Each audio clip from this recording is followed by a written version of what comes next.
Welcome back, students.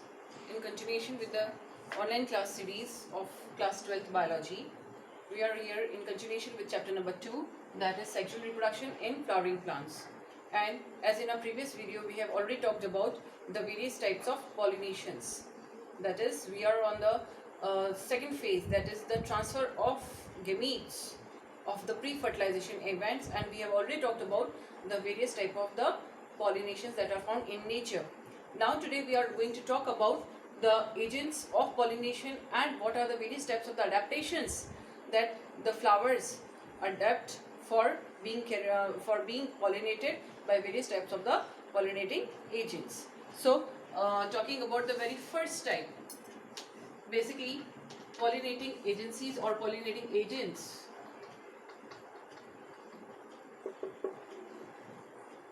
When we are talking about the pollinating agents, these are those agents or these are those agencies which helps in pollination. That is they help in the transfer of the gametes, that is the male gamete towards the female gametes.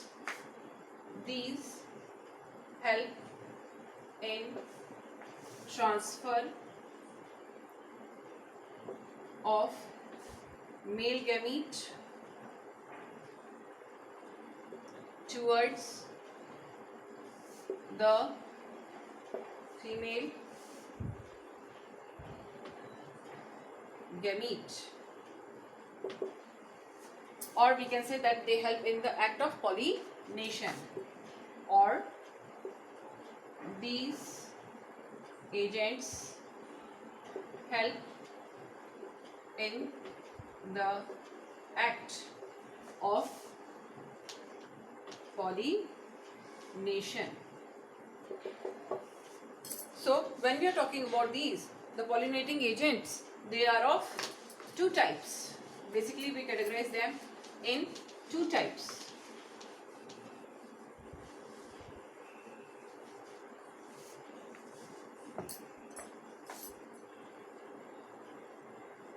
That is the abiotic ones and the biotic ones.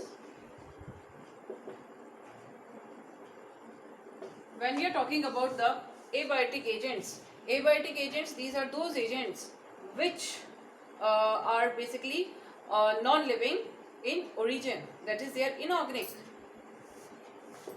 These are the non-living components.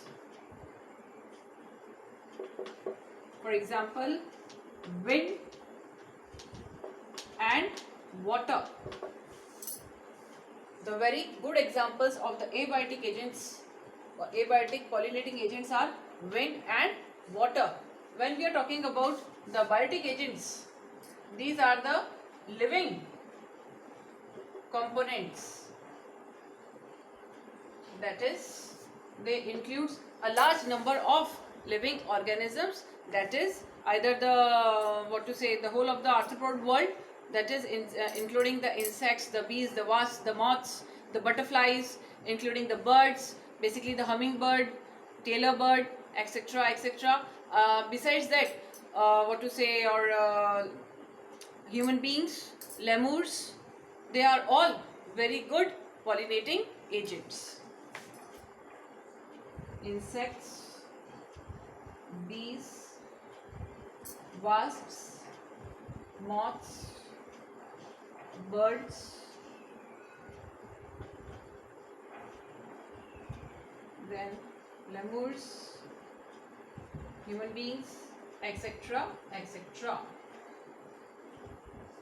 And accordingly, the flowers, they adapt various modifications so that they can be very easily pollinated up by these pollinating agents. So now today we are going to discuss about what are the various adaptations that these plants adapt for being pollinated by these various pollinating agencies. So talking about the very first,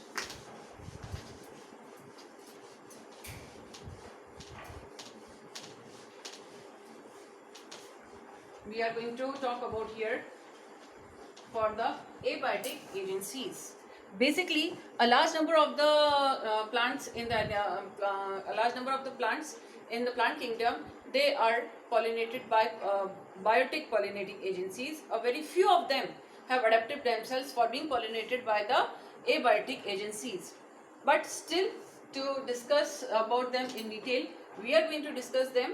So here, these examples when we are talking about. So first we are going to talk about the wind pollinated plants. When we are talking about the wind pollinated plants, basically definitely it's very obvious that these plants are those plants which are being pollinated with the help of the winds. And what are the characteristic features, the various characteristic feature? The flowers are inconspicuous. Flowers are inconspicuous. They don't require any sort of attracting agencies, like they do not have any coloration, neither they do have any odor, nor do they produce any nectar. So they are devoid of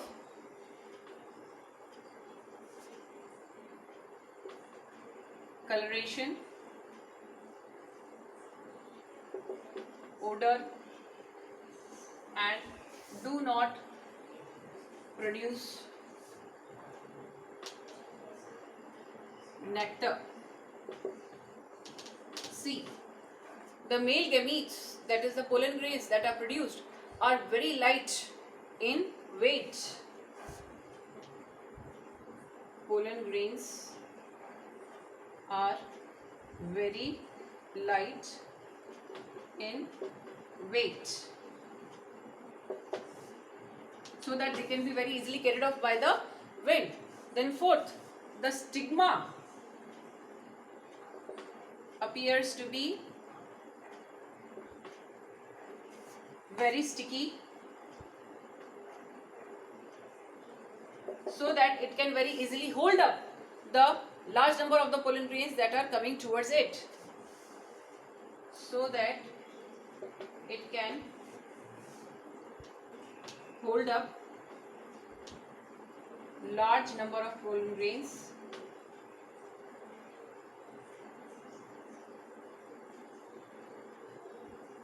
So these are what we can say, these are the characteristic features that are found in the wind pollinated plants. Example is corn cob.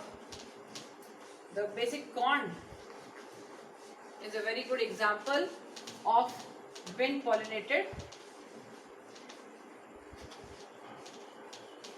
Now we are going to talk about the water pollinated.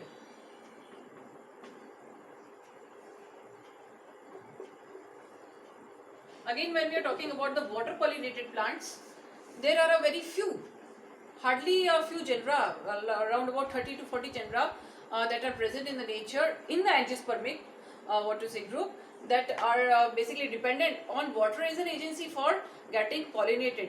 So when we are talking about this,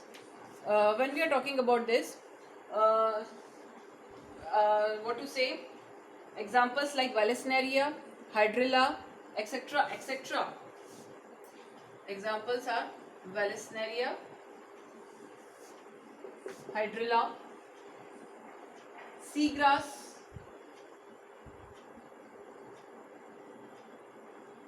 etc., etc. So what are the characteristic features?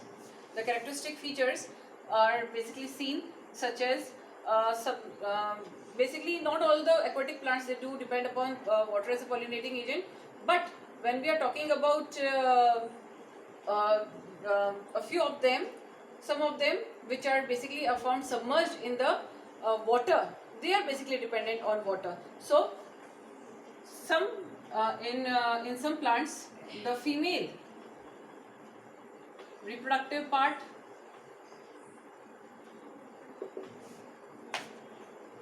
rise up to the level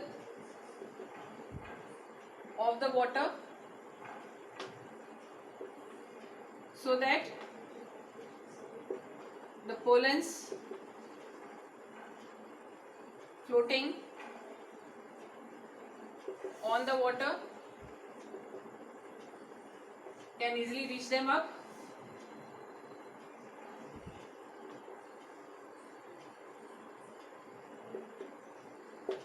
Then second, again the flowers are very inconspicuous. They do not have any sort of nectar, odor, etc. etc. Flowers are inconspicuous. That is, and do not have bright color, odor, nectar, etc. Then third, when we are talking about the third, again the pollen grains, they are very light in weight and sometimes they are ribbon shaped.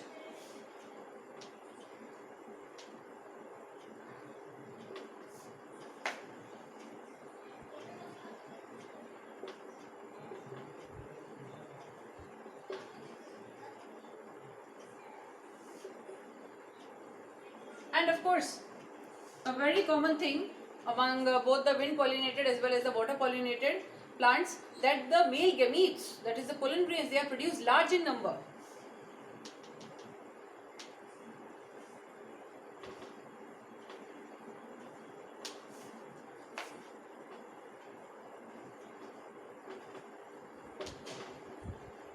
So that due to random mating chances, they can easily reach that. So now talking about the we have talked about the abiotic agencies. Now we are going to talk about the biotic agencies in our next video.